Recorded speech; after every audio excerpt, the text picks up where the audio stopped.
We need to change the subject because the acting CEO of the Mental Health Authority, and that's Dr. Kwesiose, says Ghanaians should demand to know the mental health status of their leaders. Dr. Osei believes that the sound-mindedness of leadership translates into the general well-being of the country. And I know that when this very news was broadcast, many of our audiences, the segment of the audience seem to think we're always talking about the political leadership, but indeed the entire spectrum of leadership in our country. What's your own take on the subject? Health issues are private matters. We're all sitting here, we're all sick, but we don't know. You see an able-bodied young man and woman walking freely on the street, the next few minutes you'll be told that the person is gone. Because we don't do periodic checkups, we don't know the kind of ailments that is building up in us. So for us to limit these health issues to political leadership, I agree with you that is wrong. Anybody who is given a responsibility to play, even in your family, as a family head, you need to check your health status to know whether you have a problem or not. Then quickly you begin to work towards it. You understand? But we don't do this often because of one, financial constraints. Because you'll be told to go and do certain tests that you don't have money to go and do it. So you keep the ailment to yourself. But I think that if we're able to do these things, because I remember when I was in Aloex, where I started my working life, every year management subjects all employees to medical tests. They do thorough health checks for all of us. Those at the production floor, their ears and eyes and all these things are checked to make sure that they are healthy. So when these sicknesses are detected, the management works towards the treatment of these things. So I think that, yes, we need to find out what really is happening among ourselves and make sure that we don't get surprises. And I think that... Would you subject yourself to a health check? Why not? I will do it. It is for my own good. I was on admission recently in Nabita for almost about 4 days. The previous week prior to my admission, I was traveling outside Accra. I was in Kofodo on 2 occasions on parliamentary business. I went to Peki on the funeral with the Speaker of Parliament. I came back that same day. I need to go on the committee work in Adan. You understand? You have, constituency work to do. You have so many things. So I was caught by malaria. So my brother have to rush to Adan and get me out of the workshop. Immediately I got to Nabita. I was detained for 4 days. My wife even have to arrange with the doctor and say, look, I don't allow him to go home. Because immediately he gets home, he'll be on his wheels again. And that really helped me. Do you understand? So from the 2nd to the 6th of March, I was on my sick bed. So if I don't... It means you didn't enjoy the holidays at all? Not at all. I was on admission. And the whole of March, I never come on air. I took the time to go off, to have time for myself. Some respite. To have some rest. You understand? So I think that the health matter is very serious that we need to look at. And personally, and bringing in this very thing you're talking about, how stressful or not is it being in public life, trying to undertake your duties, whether you're elected or appointed, whether it's political leadership or just normal civil leadership, so to speak? How stressful is it? Roland, this question you're asking me, you as a media, you know it more than I do, because you get here as early as 5 o'clock. You wake up almost about 4 a.m. to make sure you organize yourself.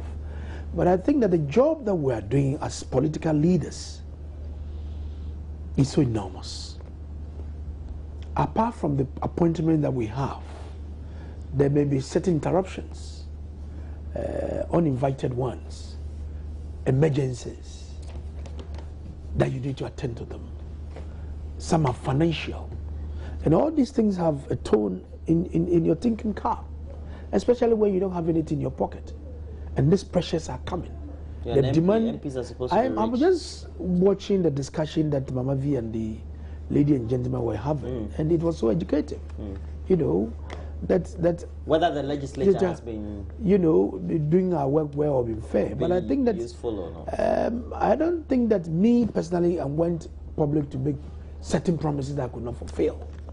Do you understand? For example, when you come to Committee 1, you are a Tema boy like me. You know Kwesi Adwaso. When you come there, in the past, since I was a child, the place is so messy. When it rains, you see these fields. We have these containers all over the place with fields all over the place with water coming out, and food items are being sold on the floor. Hygienically, we are not safe. And I thank God in Tema we never had any cholera. It's so serious that I took it upon myself as part of my campaign. I'll be able to fix that problem. And I thank God I've used my HIPIC funds to concretize the floor. We almost have 90% of the job done. This is a promise I promised, and I've delivered. So on the public accountability you understand? You're doing on air. You understand? A public toilet, when you go to Tamanewtown, you know Tamanewtown, Bankuma. I managed to secure a bank loan about 3 billion. I have fixed the toilet, 46-seater WC toilet. People are having access to it. So you did not say that, yes, our constituents, if they have problems, they could not come. Genuinely, you could see that, look, this boy, there was a guy who came to my office, a trader at the Tema market. She sells fresh fish. The son had a good grade to go to Presec. And this is a poor woman. And Presec was my alma mater, Legon. And you look at the grade, and the boy wants to be a medical doctor in the future. And are you feel saying that he has the potential? Yes. Are you saying as a member of parliament, you should not be able to help immediately? Immediately. There are so many things that I've done together with my colleagues in parliament that we are doing to support, on condition that there will be some monies from the common fund to support these educational financial commitments that we do. You know, the whole of last year, we've only had 2 quarters out of 4. This year, we've not received all these things put some level of toll. Put some toll and pressure on MPs. And you can't take this money from your own pocket. You understand? So it's a big issue that members of parliament and political leadership are also going through. There might be people in appointment who are not even elected. They go through the same problem that we're going through. I know some managing directors who are going through the same pressure. So you could see that, my brother, I don't know, the kind of politics we are doing in our country, the monetization in itself is becoming too much. And this is having a lot of strain on us. And apart from that, you have the domestic pressure too as well. You know, you have some little money in your pocket, you go to town, all this money taken away from you. You get home, your children will be asking you for money. You tell them you don't have money, say, Daddy, why? These are some of the experiences that we are going through. So I think that we need to do a lot of talking, a lot of education. I think that the Parliamentary Public Affairs Department have a lot to do to educate the public that sometimes the demands of members of Parliament are unwarranted. You know. Now, I know for a fact, I mean, I'm with friends who are members of Parliament, and you know, they are stressed out because there are calls that come and they make demands, and the calls that keep making the demands are just unbearable and very much unrealistic.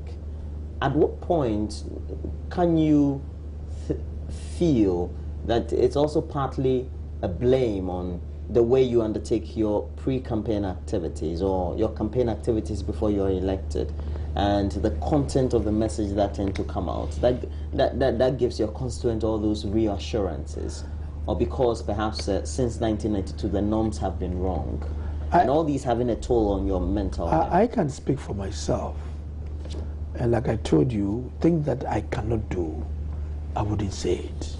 I gave you 2-3 examples of things that I promised in my manifesto that, God willing, when I come, I'm going to fix that, which I've done.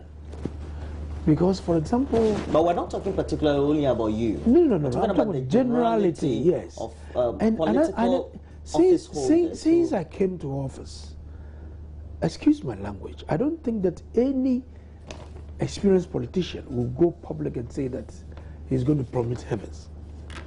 Sometimes it's the people who makes all those things that the MP said A, B, or C. Recently, there was a statement in the Sefi area where they provided electricity to a community. And they said the MP, when he was campaigning, said when he wins power, he's going to make sure that they are not going to pay electricity. I heard my colleague reacting to that statement. I said, no MP can make that promise. That you help to provide electricity to the community, and you tell the community that I will make sure you don't pay electricity. I mean, how can this be possible? Do you understand? And those serious-minded politicians could make such a promise. I mean, you can do that. It's outrageous and absurd. Absolutely. It can't be met. You can never fulfill that. But even if he had said so, and they are reminding him, that's a different thing. Right. So I think that the panacea to these things is about education. In our surgeries, as we move around the constituency, telling them what has happened in Parliament, what we are doing, we take the pain to explain some of these things. But I can tell you, you can explain, and they'll still not take it. They wouldn't take it. Well, just like before we came on, you were telling me about a call you had. I did not say that one on air, though. One of them. Okay. A combined team of heavily armed police and military personnel has been deployed to the Bonafo region town of Sakore. And this follows bloody clashes between supporters of the MPP and NDC. And the supporters of the two main rival parties attacked each other with clubs and machetes from the beginning of the week. And these reports indicate that a number of personalities involved, some of them have suffered multiple injuries. And I'm told by your own explanation and detailed conversation we had before coming on air that that's not the first time. Yeah, I recall prior to the 2012 elections, there was similar skirmishes in Sankore between MPP and NDC supporters, and there were some names that came up. One of the boys that are so close to the Kerry regional minister, Eric Opoku, was on the run. He even came to Sakumono here. He was picked by the police in the residence of the regional minister, and sent back to Sankore. We don't know what the situation is at now, because these are people who were openly carrying offensive weapons, threatening MPP supporters and all that, because they have the backings of government or their party. Is it not more because they assume that they have the backing? Because if you know there's law in this country, you cannot operate with impunity. If you know you have a backing, you can do anything at all you want.